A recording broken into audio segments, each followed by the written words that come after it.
আসন্ন লোকসভা নির্বাচনে পশ্চিম ত্রিপুরা লোকসভা কেন্দ্রের বিজেপির মনোনীত প্রার্থী বিপ্লব কুমার দেবের সমর্থনে এক ঐতিহাসিক বাইক র্যালির আয়োজন করা হয়েছে। রবিবার ভারতীয় জনতা পার্টি 19 চৈলা মণ্ডলের উদ্যোগে চেত্রী মাই উচ্চ বিদ্যালয়ের মাঠ থেকে বাইক র্যালির সূচনা করেছেন পশ্চিম ত্রিপুরা লোকসভা আসনের বিজেপির মনোনীত প্রার্থী তথা প্রাক্তন মুখ্যমন্ত্রী বিপ্লব কুমার দেব। হুড খোলা গাড়িতে ওনার সাথে ছিলেন ভারতীয় জনতা পার্টির প্রদেশ কমিটির সাধারণ সম্পাদক ভগবান দাস, সিপাহীজলা জেলার উত্তরের সভাপতি গৌরাঙ্গ ভৌমিক, চৈলা মণ্ডলের মণ্ডল সভাপতি রাজকুমার দেবনাথ, প্রাক্তন বিধায়ক বীরেন্দ্র কিশোর দেববর্মা সহ অন্যান্যরা। চেত্রীমাই উচ্চ বিদ্যালয়ের সামনে থেকে ঐতিহাসিক বাইক র্যালি চেত্রীমাই বিদ্যালয় হয়ে বিশ্রামগঞ্জ বাজার ঘুরে বিশ্রামগঞ্জ মোটর স্ট্যান্ডে এসে বাইক র্যালিটি শেষ করেন। রাস্তার দুই ধারে মহিলা থেকে শুরু করে পুরুষদেরকে গাড়ি থেকে হাত জোড় করে প্রণাম করেছেন পশ্চিম ত্রিপুরা আসনের বিজেপির মনোনীত প্রার্থী বিপ্লব কুমার দেব। রাস্তার দুই ধারে দাঁড়িয়ে মহিলারা পশ্চিম ত্রিপুরা লোকসভা আসনের বিজেপির মনোনীত প্রার্থী বিপ্লব কুমার দেবকে রাস্তায় দাঁড়িয়ে পুষ্প ছিটিয়ে বরণ করেছেন। বাইক র্যালি শেষে বিশ্রামগঞ্জ মোটর স্ট্যান্ডে ভাষণ রেখেছেন পশ্চিম ত্রিপুরা লোকসভা আসনের বিজেপির মনোনীত প্রার্থী বিপ্লব কুমার দেব। চৈলা মণ্ডলের উদ্যোগে আজকের এই বাইক র্যালিতে যুবকদের পাশাপাশি যুবতীদের স্কুটি নিয়ে অংশগ্রহণ ছিল চোখে পড়ার মতো। কথা বলি, উজান ময়দানে কি হয়েছিল? আমাদের জনজাতি বোনদের তিন দিন লাগাতার বাড়ি থেকে তুলে নিয়ে লাগাতার রেপ করা হচ্ছিল।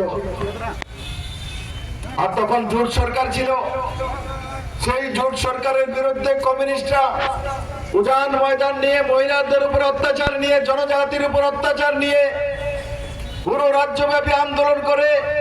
আর তার আন্দোলন স্বরূপ 1993 সালে আবার কমিউনিস্ট পার্টির সরকার আসে। মেরে মিত্র, আজকে আমি কমিউনিস্টের নেতাদের জিজ্ঞাসা করতে চাই, যাদের জন্য আন্দোলন করেছিলেন, যাদের বিরুদ্ধে আন্দোলন করেছিলেন, যাদেরকে দোষারোপ করতেন, এখন তো তাদের হিগুলো উঠে বসে গেছেন। আর তার সঙ্গে সঙ্গে যখন সাউথে আমরা যাই তখন আমরা দেখেছি যে কমিউনিস্ট থাকাকালীন সেখানে বীরচন্দ্র মনোতেক শহীদ মিনার তৈরি আছে। যারা সাউথে গিয়েছে দেখেছে শহীদ মিনার। কংগ্রেস সিপিএম এর কমসে কম 30 থেকে 32 জন শহীদ হয়েছিল। কি কারণে শহীদ হয়েছিল? এনএলএফটি কেন তৈরি হলো? এটিডিএফ কেন তৈরি হলো? 80 দাঙ্গা কেন হলো? 2005 পর্যন্ত 80 থেকে নিয়ে ইনসার্জেন্সি দেশে কেন, ত্রিপুরা রাজ্যে কেন থাকলো? তার জবাব কে দেবে? তার জবাব এদের কংগ্রেস সিপিএম কে দিতে হবে। এরা সবসময় মিলিভগত ছিল, তার জন্য কমিউনিস্ট লম্বা সময় শাসন করত। আর কংগ্রেসের 3 লবির কারণে কংগ্রেস কোনোদিন সত্তাতে আসতো না, কারণ কংগ্রেসের কোনো নেতৃত্বই ছিল না। কারণ কংগ্রেসের যারা ত্রিপুরাতে, যারা আগরতলা থেকে নেতৃত্ব দিতেন, এরা কমিউনিস্টের হাতে বিক্রি ছিল। আর এরা আগরতলার বাইরে রাজনীতি করবে না, পাহাড়ে যাবে না, জনজাতিদের সঙ্গে কথা বলবে না, আমাদের এসসি সমাজের লোকেদের সঙ্গে কথা বলার মতো, বসার মতো তাদের সময় নেই। তারা ইজ্জতদার ব্যক্তি। আর তার সুযোগ লাগে কমিউনিস্ট পার্টি জনজাতি অঞ্চলে কাজ করছিল। আর মিলিভগত একদিকে জনজাতিরা ভাবে যে কমিউনিস্ট আমাদের জন্য কাজ করে, তার জন্য ভোট দিয়ে দিত।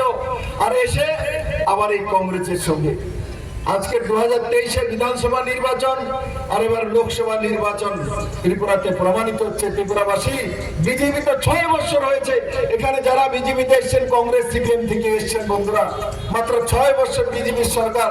তার আগে তাদেরই সরকার ছিল।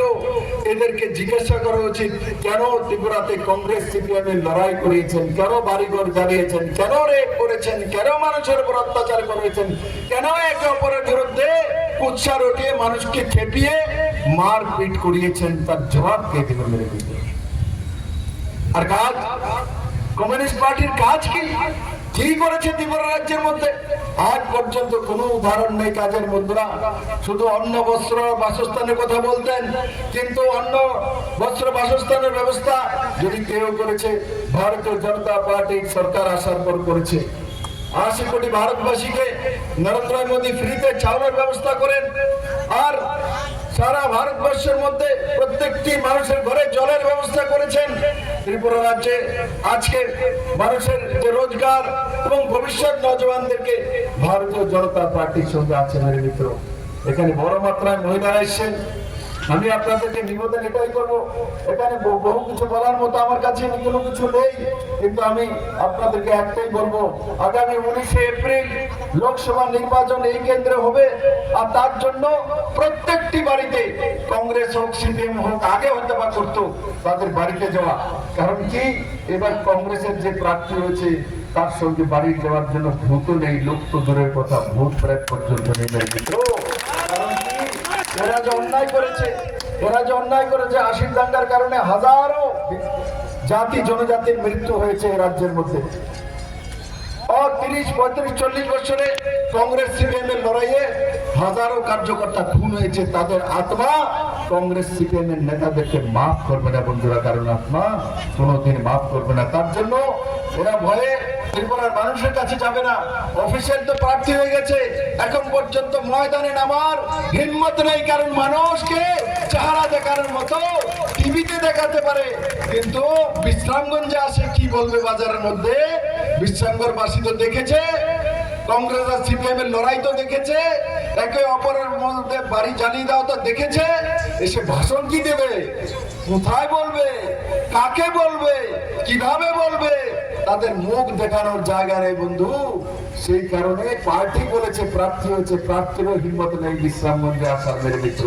তাই আমি ভারতীয় জনতা পার্টির সমস্ত কার্যকর্তাদের বলবো, আপনারা এই কেক বাড়িতে মানুষের কাছে যাওয়া, মাননীয় প্রধানমন্ত্রী নরেন্দ্র মোদীর জন্য ভোট চাওয়া, আর আমার জন্য কি চাইবেন, আমার জন্য কি চাইবেন, আশীর্বাদ চাইবেন, আমার জন্য বিপ্লব দেবের জন্য অনেকে টাকা পয়সা চাইবেন, কি চাইবেন আমার জন্য, একবার হাত উঠে দেখান তো, কে কি চাইবেন, কি চাইবেন, প্রত্যেকে বাড়িতে যাবেন, প্রত্যেকে বাড়িতে যাবেন, প্রত্যেকে বাড়িতে যাবেন। বন্ধুরা,